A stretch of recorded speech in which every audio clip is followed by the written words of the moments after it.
मेरा नाम है आकाश चौहान। आज का हमारा टॉपिक है histological structure of nervous tissue और न्यूरॉन, है ना। तो इस टॉपिक में हम लोग सबसे पहले सिनॉप्सिस देख लेते हैं इस टॉपिक का। तो सबसे पहले हम आएंगे इंट्रोडक्शन, उसके बाद नर्वस टिश्यू क्या है, क्या होता है, कितने प्रकार के होते हैं। न्यूरॉन्स, जो न्यूरॉन्स होता है 3 पार्ट से मिलकर बना होता है, साइटोन, डेंड्रॉन्स और एक्सोन से। इसके बारे में हम जानेंगे। उसके बाद types of neurons depending upon function, जो फंक्शंस के हिसाब से न्यूरॉन कितने प्रकार के होते हैं उसके बारे में जानेंगे, जिसमें हम जानेंगे मोटर न्यूरॉन के बारे में, सेंसरी न्यूरॉन के बारे में, उसके बाद इंटर न्यूरॉन के बारे में। अब उसके बाद हम आएंगे फंक्शंस ऑफ न्यूरॉन्स और उसके बाद हमारा टॉपिक खत्म हो जाएगा और फिर हम देखेंगे कंक्लूजन। तो चलिए बिना देरी के इस वीडियो की शुरुआत करते हैं। तो इस टॉपिक में हम आज सबसे पहले चर्चा करेंगे इंट्रोडक्शन के बारे में। तो देख ही सकते हैं यहाँ पे इंट्रोडक्शन दिया है। तो सबसे पहले पॉइंट की चर्चा करते हैं। The nervous system is a complex network of neurons. जो हमारा नर्वस सिस्टम होता है वह न्यूरॉन्स के कॉम्प्लेक्स नेटवर्क से मिलकर बना होता है। The nervous system is a made up of neurons. जो हमारा नर्वस सिस्टम होता है वह न्यूरॉन से ही मिलके बना होता है। न्यूरॉन्स का कॉम्प्लेक्स नेटवर्क कहाँ पाया जाता है? द नर्वस सिस्टम में। और न्यूरॉन से ही मिलकर हमारे नर्वस सिस्टम का निर्माण होता है ना। Neurons are structural and functional unit of the nervous system. जो हमारा न्यूरॉन्स होता है वह स्ट्रक्चरल और फंक्शनल यूनिट होता है किसका? नर्वस सिस्टम का। उसके बाद हम दूसरे पॉइंट की चर्चा करते हैं। The nucleus is present in the neuron cells but centrosome is absent inside the nucleus. जो हमारा न्यूरॉन होता है उसमें न्यूक्लियस पाया जाता है, बट न्यूक्लियस के अंदर क्या absent होता है? सेंट्रोसोम absent होता है। Due to which once the neurons cells damage. जब कभी भी हमारा न्यूरॉन सेल डैमेज होता है किसी कारणवश, it is not able to form new cells through cell division. तो वह सेल डिवीजन के थ्रू नया सेल का निर्माण नहीं कर पाता है। देखिए समझने वाली बात क्या है कि हमारे बॉडी के जो नॉर्मल सेल्स होते हैं उसमें सेल डिवीजन की प्रोसेस पाई जाती है, लेकिन जब हम लोग बात करते हैं न्यूरॉन्स की, तो न्यूरॉन्स में न्यूक्लियस पाया जाता है, लेकिन न्यूक्लियस के अंदर जो सेंट्रोसोम होता है वो absent होता है। अब सेंट्रोसोम का कार्य क्या होता है कि वह सेल डिवीजन की प्रोसेस करता है, लेकिन न्यूरॉन्स में सेंट्रोसोम absent होता है, जिस कारणवश न्यूरॉन सेल अगर एक बार डैमेज हुआ तो उसमें सेल डिवीजन की प्रोसेस नहीं पाई जाएगी, है ना। जो हमारा नर्वस सिस्टम होता है वह मुख्य रूप से 2 सिस्टम से कंट्रोल होता है। पहला हो गया हम लोग का एंडोक्राइन सिस्टम, दूसरा हो गया नर्वस सिस्टम। एंडोक्राइन सिस्टम जो होता है वह हार्मोन से रिलेटेड होता है, और दूसरा जो नर्वस सिस्टम है हमारा वह न्यूरॉन से रिलेटेड होता है। यहाँ पे देखने वाली बात क्या है कि इन दोनों सिस्टम से ही हमारा बॉडी कंट्रोल होता है, लेकिन इसमें जानने योग्य बात यह है कि जो हमारा नर्वस सिस्टम है वह हमारी बॉडी में क्विक एक्शन शो करता है, किसके मुकाबले? एंडोक्राइन सिस्टम के मुकाबले। अब हम जानेंगे नर्वस टिश्यू के बारे में। तो यहाँ पे देखते हैं हम इसका पहला point. Nervous tissue is the main tissue of the nervous system. जो हमारा नर्वस टिश्यू होता है वह हमारे द नर्वस सिस्टम का मेन टिश्यू होता है। उसके बाद which maintain and regulate the functions of the body. यह जो टिश्यू होता है द नर्वस टिश्यू वह हमारे बॉडी के फंक्शंस को रेगुलेट और मेंटेन करके रखता है, ठीक है। The nervous tissue is of 2 types. जो हमारा नर्वस टिश्यू होता है जो हमारे द नर्वस सिस्टम में पाया जाता है वह मुख्य रूप से 2 प्रकार का होता है, न्यूरॉन्स और न्यूरोगेलिया, है ना। न्यूरॉन्स अलग है और न्यूरोगेलिया अलग है। आज हम बात करेंगे केवल न्यूरॉन्स की, न्यूरोगेलिया को हम अगले आने वाली क्लास में चर्चा करेंगे, ठीक है। तो यह जो न्यूरॉन्स है इसके बारे में हम आज चर्चा करेंगे। तो ये जो दोनों सेल्स हैं जो किसके टाइप्स हैं? नर्वस टिश्यू के, न्यूरॉन्स और न्यूरोगेलिया। ये इसका कार्य क्या है देखिए। Both this cells are found in the central nervous system CNS and peripheral nervous system PNS, है ना। यह जो दोनों सेल्स होते हैं यह सेंट्रल नर्वस सिस्टम और पेरिफेरल नर्वस सिस्टम में पाए जाते हैं, न्यूरोगेलिया और न्यूरॉन्स, ठीक है। तो अब हम चर्चा करेंगे स्ट्रक्चर ऑफ न्यूरॉन्स की। अब हम बात करेंगे न्यूरॉन्स के बारे में, है ना। तो यहाँ पे देख सकते हैं, neurons are the unit of nervous tissue. जो न्यूरॉन्स होता है वह नर्वस टिश्यू का यूनिट होता है। आगे चर्चा करेंगे। And their diameter 5 mu. Every neurons is made up of 3 parts which are follows, है ना। जो न्यूरॉन्स होता है उसका डायामीटर 5 म्यू होता है, अर्थात उसका व्यास कितना होता है, 5 म्यू होता है। और जो न्यूरॉन होता है वह मुख्य रूप से 3 पार्ट से मिलकर बना होता है। कौन कौन से देखिए, सबसे पहले आएगा हम लोग का साइटोन, दूसरा आएगा डेंड्राइट्स, तीसरा आएगा हम लोग का एक्सॉन। इन तीनों पार्ट से ही मिलके हमारा क्या बना होता है, न्यूरॉन्स बना होता है। तो अभी हम इसी के बारे में चर्चा करेंगे। हम अभी देखेंगे सबसे पहले साइटोन को। तो अभी हम बात करेंगे न्यूरॉन्स के स्ट्रक्चर में सबसे पहले साइटोन की। तो साइटोन का स्ट्रक्चर आपको यहाँ पे दिख रहा होगा। तो हम इसमें पहला पॉइंट देखते हैं। Cyton is also known as neurocyton, soma, cell body and perikaryon. जो हमारा साइटोन होता है उसे हम लोग न्यूरोसाइटोन, सोमा, सेल बॉडी और पेरिकेरियोन के नाम से भी जानते हैं। साइटोन इज राउंड और इर्रेगुलर शेप। जो हमारा साइटोन होता है वह गोल तथा अनियमित आकार का होता है ना। ये गोल होता है और अनियमित आकार का होता है। Cyton also has 2 part which are follow. जो साइटोन होता है मुख्य रूप से 2 पार्ट से मिलकर बना होता है। पहला होता है न्यूक्लियस, दूसरा होता है न्यूरोप्लाज्म, है ना। तो सबसे पहले हम लोग देखते हैं न्यूक्लियस के बारे में। तो यहाँ पे लिखा है the nucleus of साइटोन is of large and spherical shape. जो साइटोन का न्यूक्लियस होता है वह लार्ज होता है और गोलाकार शेप में होता है। The nucleus is present in the inner side of cytoplasm in the centre of साइटोन। जो न्यूक्लियस होता है वह साइटोन के सेंटर में और साइटोप्लाज्म के इनर साइड में पाया जाता है ना, न्यूक्लियस। अब देखते हैं दूसरा point. The nucleus of the nerve cells is suitable for saying the chromatin. जो साइटोन का न्यूक्लियस होता है वह मुख्य रूप से क्रोमेटिन को देखने के लिए प्रयुक्त होता है। It is of dark colour. यह जो होता है वह डार्क कलर का होता है। साइटोन के अंदर में जो न्यूक्लियस पाया जाता है वह डार्क कलर का होता है। Which is found in the nucleus inside the cells. यह जो न्यूक्लियस होता है वह सेल्स के अंदर पाया जाता है। Chromatin DNA, histone and non histone protein से मिलके बना होता है ना। यहाँ पे देखिए यह एक न्यूरॉन का स्ट्रक्चर है।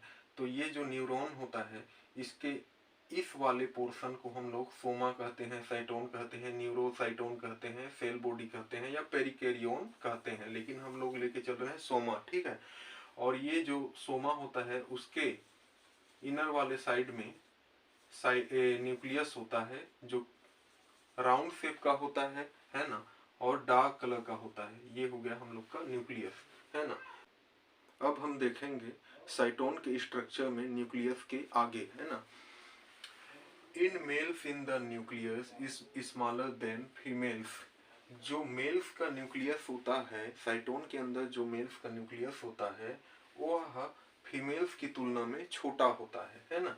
And the centrosome remains absent in the nucleus of the nerve cells. मैंने पहले भी आप लोगों को बताया है कि जो हमारा नर्व सेल्स होता है अर्थात हमारा न्यूरॉन्स, उसमें जो न्यूक्लियस होता है उसके अंदर सेंट्रोसोम एब्सेंट होता है। उसी प्रकार से यहाँ पे बताया गया है कि न्यूक्लियस में सेंट्रोसोम यहाँ पे क्या होता है, एब्सेंट होता है ना। और सेंट्रोसोम का कार्य क्या है, सेल डिवीजन में पार्टिसिपेट करना, सेल डिवीजन करना उसका कार्य है सेंट्रोसोम का, है ना। अब हम लोग देखते हैं न्यूरोप्लाज्म को क्या होता है करके। पहला पॉइंट यहाँ पे देखिए, filamentous granules and membranous organelles are found in the neuroplasm और साइटोप्लाज्म। अभी हम बात कर रहे हैं न्यूरोप्लाज्म को, है ना। तो न्यूरोप्लाज्म को हम लोग साइटोप्लाज्म के रूप में भी जानते हैं, है ना। और इस न्यूरोप्लाज्म में फिलामेंटस ग्रेन्यूल और मेम्ब्रेनस ऑर्गेनेल प्रेजेंट होते हैं, यहीं पे पाए जाते हैं न्यूरोप्लाज्म या साइटोप्लाज्म में, है ना। अब दूसरा पॉइंट देखिए, neurofibrils, Nissl granules and membranous chromophilic substance like Golgi body, mitochondria and centrosome remains absent in the when view the light microscope. अगर हम लाइट माइक्रोस्कोप से न्यूरोप्लाज्म को देखें तो इसमें न्यूरोफाइब्रिल्स, निजिल granules and membranous chromophilic substance जैसे कि गोल्गी बॉडी हो गया, हमारा माइटोकॉन्ड्रिया हो गया, सेंट्रोसोम हो गया, वो क्या होते हैं यहाँ पे अब्सेंट होते हैं। कहाँ पे? न्यूरोप्लाज्म में, है ना। तो इस प्रकार से हमने जाना आज साइटोन का स्ट्रक्चर। अब हम लोग चलते हैं डेंड्रॉन्स की तरफ। अभी हम बात करेंगे न्यूरॉन्स के दूसरे स्ट्रक्चर डेंड्रॉन्स के बारे में। तो यहाँ पे देख सकते हैं डेंड्रॉन्स दिया है। तो पहला पॉइंट इसको समझते हैं। One more small branches like structure remains from the cytoplasm of the साइटोन which is called dendrons. It is also called dendrites, है ना। जो साइटोन का साइटोप्लाज्म होता है उसमें एक या अधिक मात्रा में कुछ ब्रांचेस निकली हुई होती है, जिसे हम लोग क्या कहते हैं? स्मॉल ब्रांचेस लाइक एलिमेंट, उसे हम लोग कहते हैं डेंड्रॉन्स कहते हैं, है ना। उसे हम डेंड्रॉन्स कहते हैं। और इस डेंड्रॉन्स को ही हम लोग क्या के नाम से जानते हैं? डेंड्राइट्स के नाम से भी जानते हैं। अर्थात जो डेंड्रॉन्स है हमारा, उसे हम लोग डेंड्राइट भी कह सकते हैं, है ना। दूसरा पॉइंट समझते हैं। Nissl granule and neurofibril are found in every dendrons. It is the impulse toward the cells body, है ना। जो निजिल ग्रेन्यूल होता है और जो न्यूरोफाइब्रिल्स होता है प्रत्येक डेंड्रॉन में मुख्य रूप से पाया जाता है।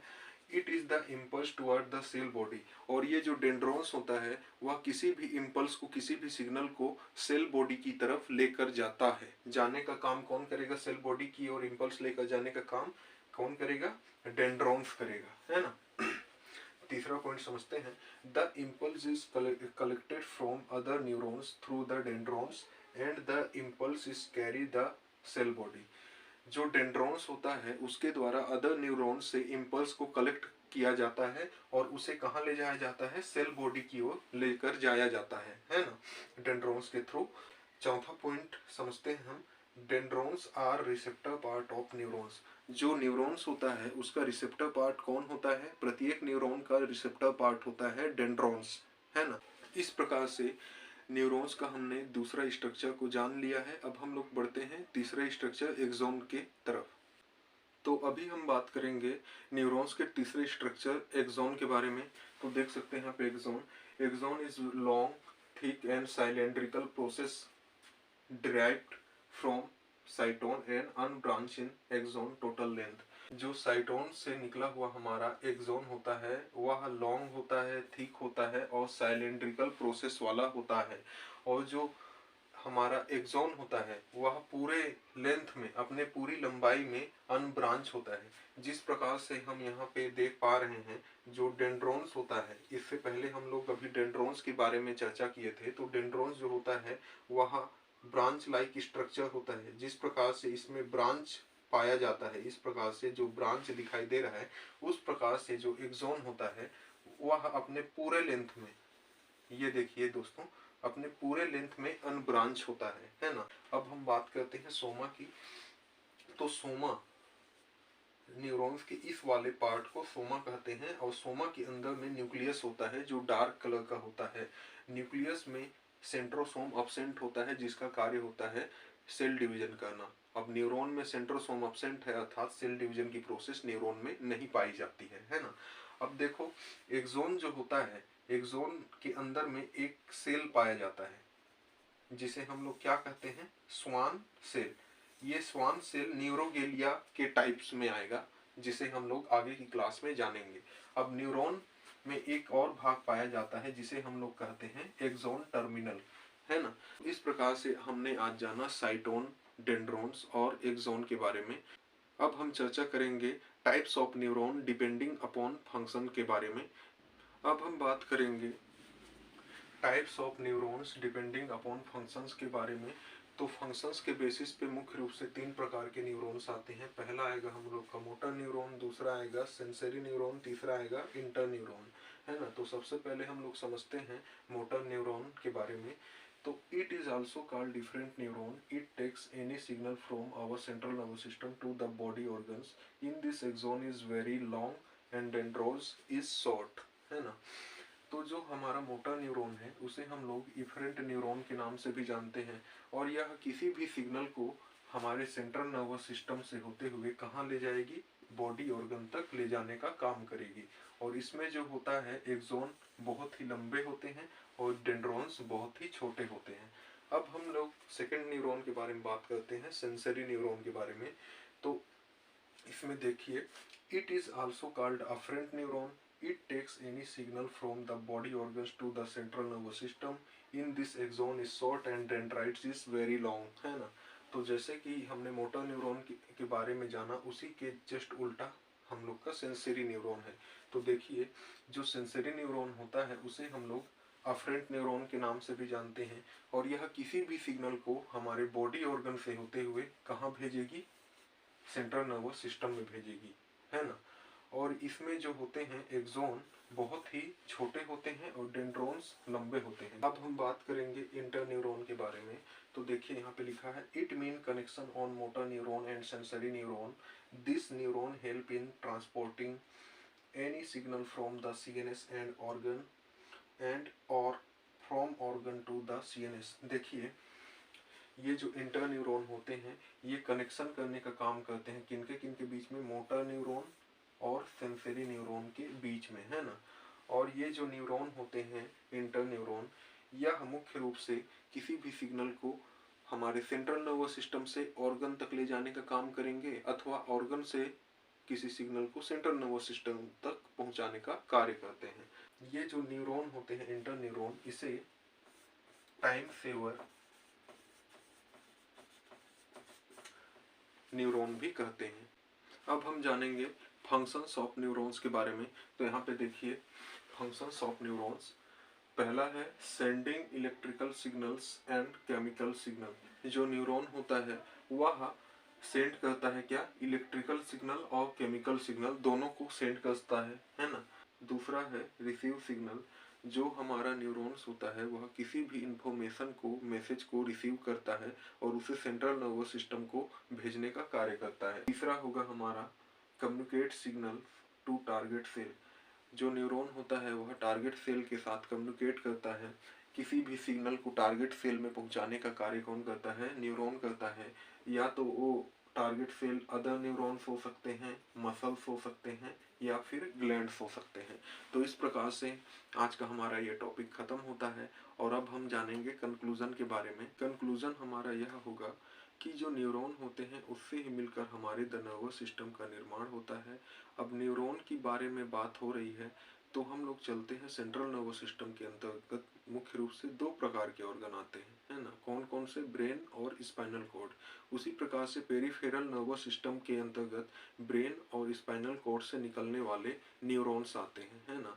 तो देखिए, ब्रेन से निकलने वाले न्यूरॉन्स को हम लोग क्रेनियल नर्व कहते हैं, है ना। और जो स्पाइनल कॉर्ड से निकलने वाले न्यूरॉन होते हैं उसे हम लोग क्या कहते हैं, स्पाइनल नर्व कहते हैं, है ना। अब हम बात करते हैं उन न्यूरॉन्स के बारे में जिनको हमने फंक्शंस के बेसिस पे डिवाइड किया था। पहला आएगा मोटर न्यूरॉन, दूसरा आएगा सेंसरी न्यूरॉन, तीसरा आएगा इंटर न्यूरॉन, है ना। इन तीनों के बारे में आप कंक्लूजन में लिख सकते हो। अब आएगा हम लोग का जो न्यूरॉन होता है वो कितने पार्ट से मिलकर बना होता है। तो न्यूरॉन जो होता है वो मुख्य रूप से 3 पार्ट से मिलकर बना होता है। पहला आएगा साइटोन, दूसरा आएगा डेंड्रॉन्स, तीसरा आएगा एक्सोन। इन तीनों ही पार्ट से मिलके हम न्यूरॉन का निर्माण होता है। तो इस प्रकार से दोस्तों आज का ये टॉपिक खत्म होता है। अगर आपको ये वीडियो पसंद आई होगी तो इस वीडियो को लाइक कर दीजिएगा, चैनल को सब्सक्राइब कर दीजिएगा और बेल आइकन को प्रेस कर दीजिएगा ताकि आने वाली वीडियो की नोटिफिकेशन आपको जल्दी मिल जाए। Thank you students.